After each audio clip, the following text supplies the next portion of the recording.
Hey guys, it's Mega, and today we have another 75% keyboard on the desk.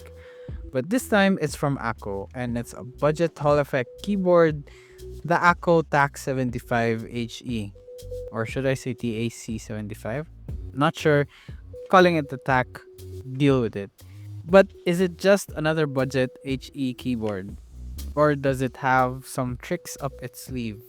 Let's talk about it. Big thanks to Akko for sending this keyboard over for review. Now, just a quick note before we get into it. I've been out of the FPS gaming scene for a while, and we all know HE keyboards are mainly geared towards gamers. But Akko wanted my thoughts as a keyboard enthusiast, and hey, it's still a keyboard, so here are my honest thoughts on the Akko Tac75 HE. Let's start with the unboxing.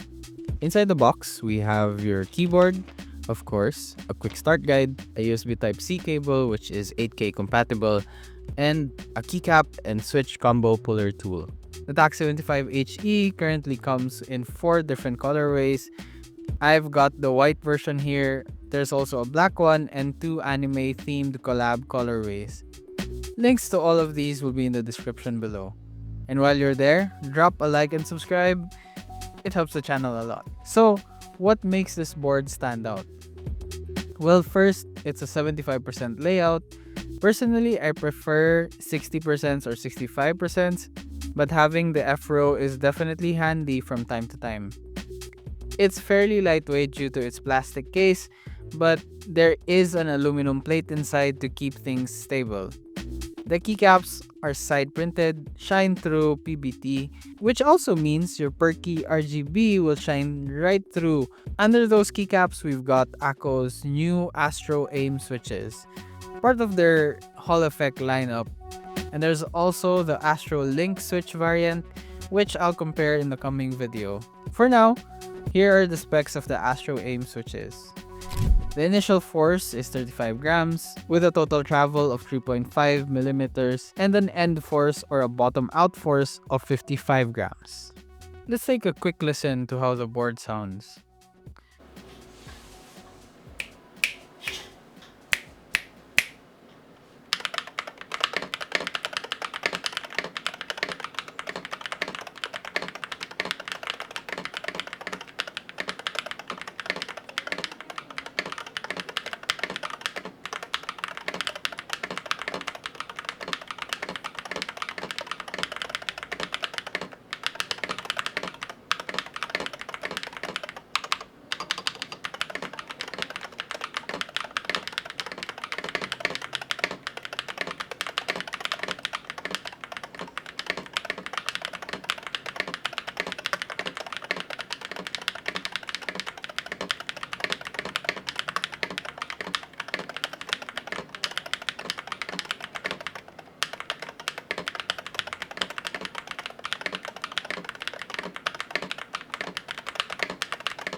Honestly, it's a bit too hollow for my taste. It could definitely benefit from some sound dampening or mods. Let me know in the comments if you'd like to see me try modding a Hall effect keyboard. I think it would be fun to experiment with. Now, let's get into some gamer-focused features like the 8K polling rate support, which you'll need your 8K compatible cable with, and a 0.005mm actuation accuracy, and a rapid trigger with Akko's own rapid trigger stabilizer. And let's not forget SOCD. Akko calls it the snap key. In games, this means if you hit 2 opposing directions, the last input is registered or is read by the computer. It's super useful for fast direction changes when you want to wiggle in your game without having to tire yourself out. There are also these other functions that you can configure on the Akko Cloud driver as well, like the mod tap, letting you assign dual functions to a single key, and the toggle key, which mimics continuous key input. If you've configured a specific rapid trigger settings and you don't want to lose that sustained press behavior, this is what you'll need to turn on. All of this is configurable via Akko's Cloud driver, like I said a while ago, which works as both a downloadable app or a web app. I found it intuitive and easy to use.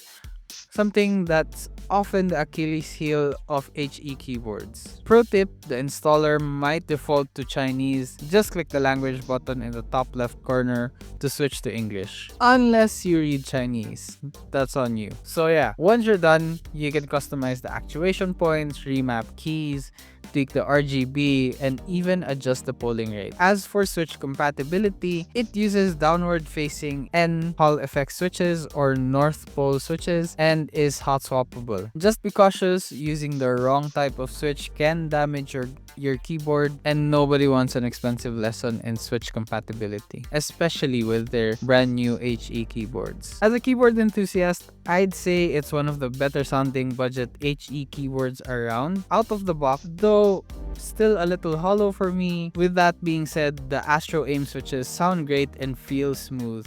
They come factory lubed, as do the stabilizers, so no complaints there. If Akko keeps refining things, I can definitely see them making waves in the HE space. As a gamer, I can absolutely see the appeal. The feature set is robust and the software is strong, and honestly really nice to fiddle around with. It's so intuitive, you don't need too much time to understand it, so not too much downtime before you even start playing with this keyboard, which really ties the whole experience together. If you just made the installer default to English, that would be even better. So yeah, if you're interested in grabbing the Akko Tac75 HE, check the links in the description. Let me know in the comments also what you think of the board, and if I missed anything, drop the question below. I always read your comments. While you're there, don't forget to like the video and subscribe to the channel. It helps a lot.